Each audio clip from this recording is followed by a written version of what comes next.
Thank you so much for staying with Monday Special. Now we go right into our discussion tonight. And raising a family can be tough, demanding, equally rewarding in a good social and economic environment, but more so in stressful times when issues are more challenging but less rewarding. The year has begun rolling and many families are facing tribulations and challenges that range from lack of sufficient finances, joblessness, sour interpersonal relationships, and the overflow of work pressures, among others. In light of these factors, parents are consequently prone to facing high levels of stress, which in due time exert pressure on their family covertly and distort healthy family interrelations and communal love. However, parents who cope with stress in healthy ways can not only promote better adjustment and happiness for themselves, but also promote the formation of critically important habits and skills in children in years to come. And that's what we're talking about today, how to manage stress, especially within a family setting. Let's introduce you now to my panelists. Sitting right next to me on my left, we have Rita Omondi. She's a parent, she's a student, and she's previously dealt with issues of stress. And next to me on my right, Lois Okello, who is a psychologist. Thank you both so much for being here. Maybe before we get Rita's story, Lois, give us an idea of what you define as stress. Basically, what we would call stress is when someone is not able to cope with the issues or things that now is coming to their way, whether it's a physical issue or whether it's emotional or psychological. So you find that the person is not able to manage and the person is not comfortable. And then it usually translates into some physical manifestation. Oh, such as? So you talk about headaches, you talk about unexplained headaches, you talk about like indigestion, you're talking about like irritability. So it ranges a lot from physical and even to emotional behavior. Right. Are there some people who are more prone to stress than others? Definitely. And if we're looking at the deeper part of it, you know, personalities, like the introverts are kind of deal with stress in less maybe healthier ways. We have people who are outgoing. They may tend to talk about their issues more, so they are less stressful. And then again, we also know that there are people who are basically working in a stressed environment. Talk about the security officers, talk about people who are dealing with children in the kindergarten, talk about your profession, you know, the journalists who are always looking for news and every daily things have to be new. And we've got to be very creative and stuff like that. Okay. Yeah.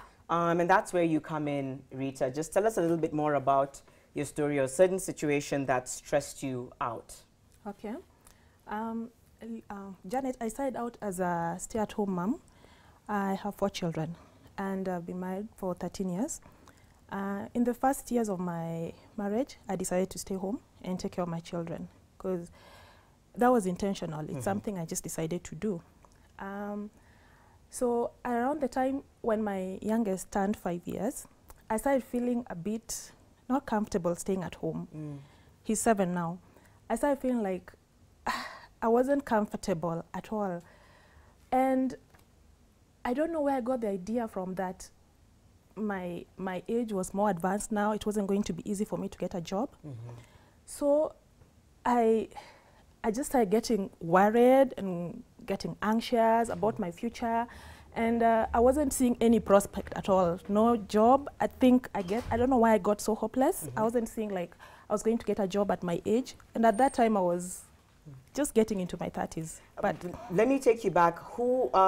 How many children did you have at this point? I had 4. You had 4 children? Yeah. And there was probably a very tight age gap between them? Yeah, it's very close. Very close? Yeah. And so the youngest at this point was 5, is that what you're saying? Yeah. And so you just started feeling like, what more is there to life? And I need to get back into the job market. Yeah, I felt like the home was not the place for me. Okay. And yet at the same time, I wasn't seeing how I was going to get out of the home. Yeah. Okay, so then tell us about how that then escalated into a stressful scenario. So I guess it's the internal talk I had. I kept thinking like, wow, right now if I was to look for a job, who would employ me? I'm now 30 years. And then I don't know, it's just ideas that come. I had done BA, English, Literature, so I was like, I can't teach. I don't have a profession, because it was BA, Bachelor of Arts. So I guess some hopelessness came, and with it, my stress levels escalated. And I think, Janet, also what could be coming out to me clearly is a routine. Right. Like when you're doing the same thing, the same way, because mostly like perhaps for her, when she's in the house, she's doing the same thing, the same way, and taking care of the same children, Four the same children. I think let's not undermine the fact that that's a lot of children who are very close in age. Yeah. And like Lois is saying, do you agree with her, just the routine and also the fact that maybe there was that stressful element of raising 4 children, being a stay-at-home mom? Did that make it worse? Yeah, and there are 3 boys. You know, their boys can be energetic. Now I know how they can be energetic. So, okay, and what, 3 boys and a girl? 3 boys and a girl. Okay, so when you say you started to become stressed, how did you identify that you were now stressed? I identified that I was stressed because I was doing ministry, church ministry, and some of my friends, they're much older than me. I think they knew me because we were close. So they started commenting like, Rita, I think you need to do something more with your life. You're not cut out for just being a housewife. There's so much more you can offer the world. So one of them started telling me, you're so good with talking to people. How about you go and do counseling psychology and maybe you do it with Bible or something like that. So she gave me an idea. So, well, I picked up the idea and I went back home and I talked to my husband, and graciously he offered to take me back to school. All right. Did he also feel like you were stressed? And what were the signs that you were showing? What is it that made you realize, I think I'm stressed? Was you not sleeping well, not eating well, headaches like Lois has said? Yeah, what made me, he realized, because one thing he kept complaining that, really, let me use that word, complaining loosely, that you need to do something more with your life, Rita, because it's like when I would wait for him to come back home and start like... Yeah, you don't wait for the person to come in and settle. Complaining and you and start venting. Over. So you were venting a lot. So that's a sign of stress. You know, Lois, I feel like Rita's story echoes many, you know, and her being a case study, I feel speaks for so many. The work-life balance. I'll come back and ask you how you're managing now, being a student and a mom. But tell us about the trends, so to speak, that you're seeing with regards to stress in families today. Yeah, particularly now, families are coming in a lot with what could go for in a medical, you know, they are medical, they are physical symptoms, and the complexity of stress is that if it's not managed, it actually turns into something that can be explained. Someone can talk of medical because there is even the issue of particularly skin infections and irritations. We're coming in with morning headaches. Severe headaches. So now they're manifesting very physically. Very, very physically. And then you find someone goes to the doctor and they're given medication and it just goes away for a while. And then the person now again goes back to the same issue. And one of the challenges that we're having is that in the medical field, you'll basically just be given the same medication because there is no any other. And that's why we call the Harper-Napale syndrome. You cannot test, you cannot find malaria, you cannot find any bacterial infection, but this person is sick and they're literally sick. Now, the saddest point of it is that very few people want to acknowledge that what is happening to me can actually be stress, because there's a tendency to think that if I acknowledge that I'm stressed, then I'm weak. Okay. Yeah. And so is it more of what's here and addressing what's in the mind? Yeah, it's what is more in the mind, but also more of what people think and what people want you to do. Because if you say today, you say, I'm stressed, and the stress is coming out in a physical manner, it's like people would think you're weak and they're challenging you to up your game. You know, rather than help you with healthy ways of managing the stress. So, Rita, going back to you, did you then begin to say, okay, I'm going to enroll in school? What were the first steps you took to begin to get out of that stress? Well, you mentioning something about the physical symptoms. I also developed acidity. Oh, okay. Yeah, so I went... Overthinking, because of overthinking. Yeah. I was treated for 2 months. I was given medication that was going to last me for 2 months. So I cleared the medication, and then I realized the acidity was still there. So I decided to look for other natural ways of clearing it. But what were you asking? Yeah, I was going to ask, so how did you then begin to get out of the process of stress? What were the first steps you took? Yeah, well, I enrolled. Yeah, I went back and I enrolled at a school, inside my studies, and I also discovered some other things about me. Like I learned that I could manage my stress by playing music. So that's good. Yeah.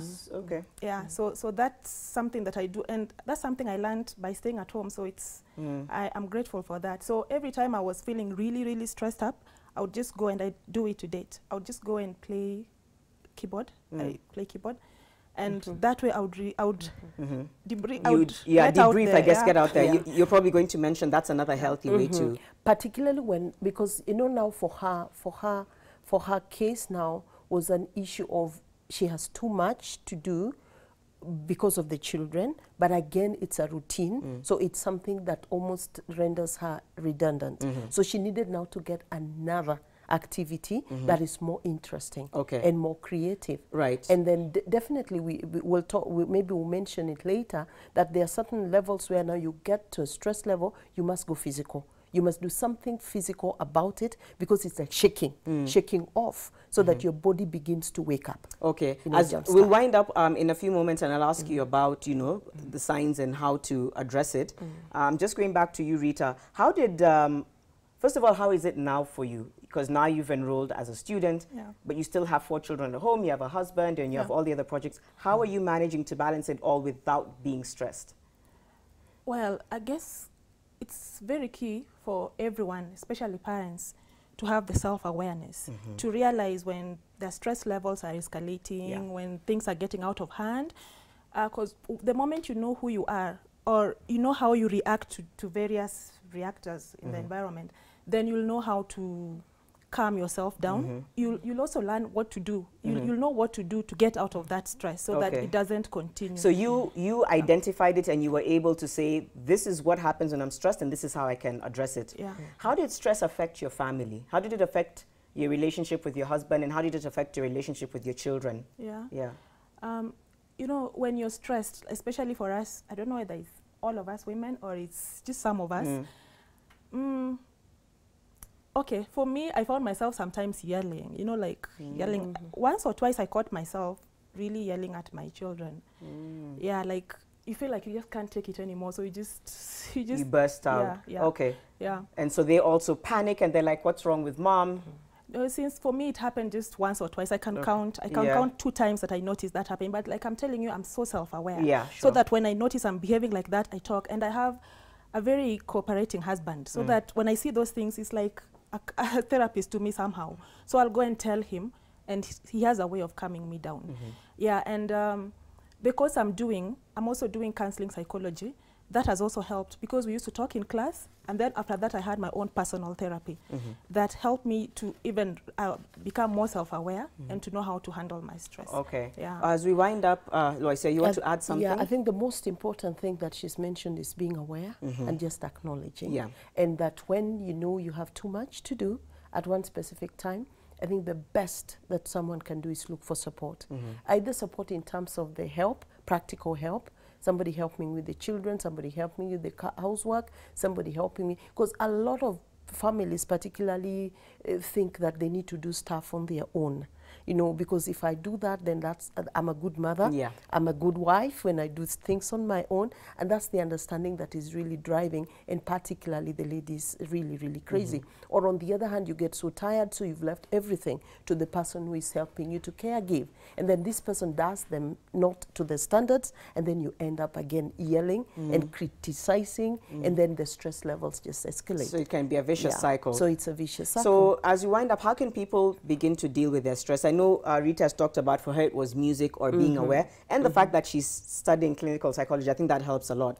If someone feels like they're stressed right now, what's step 1, step 2, and how can other people around them support? I think the basic issues that somebody needs to really think through is that if you know you're not getting enough sleep, if you know you are not you have so much in your hands because you want to do so much at the same time, then you know you're stressed. And those stress levels, immediately you see your relationship. Like she mentioned a very key thing, because people around you will always know because of the emotional aspect of it. Then there is need to just take a moment and have some internal dialogue and acknowledge that, Lois, or if it is me as a Lois, I think I am stressed. Okay. Because that's the very first thing, and then stepping aside.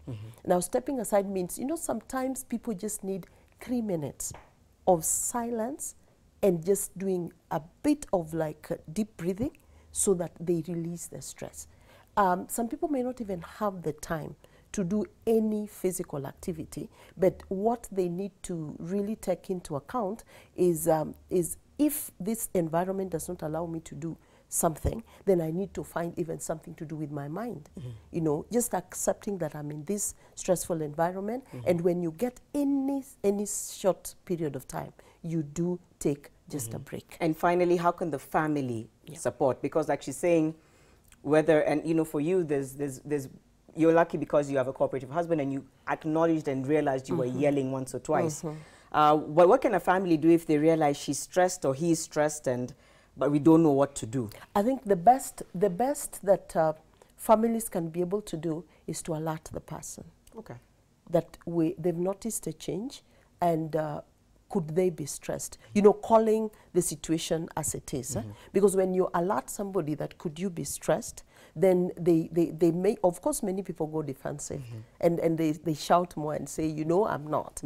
Or then they would, I find a lot of families then saying, then she starts narrating, you know, I come here back from work, I have to take care of the kids, I have to cook, I have to ensure this is done. So you see, that's a communication that she's telling you, or she's telling the people around them that, you know, you need to do something about it. So immediately then that family can say, what can we do? And also the men getting stressed, I think, you know, even them just facing all the challenges. So it's either the lady or the man. But thank you for your insight. Thank you, Rita, and of course all the best as you continue with your journey.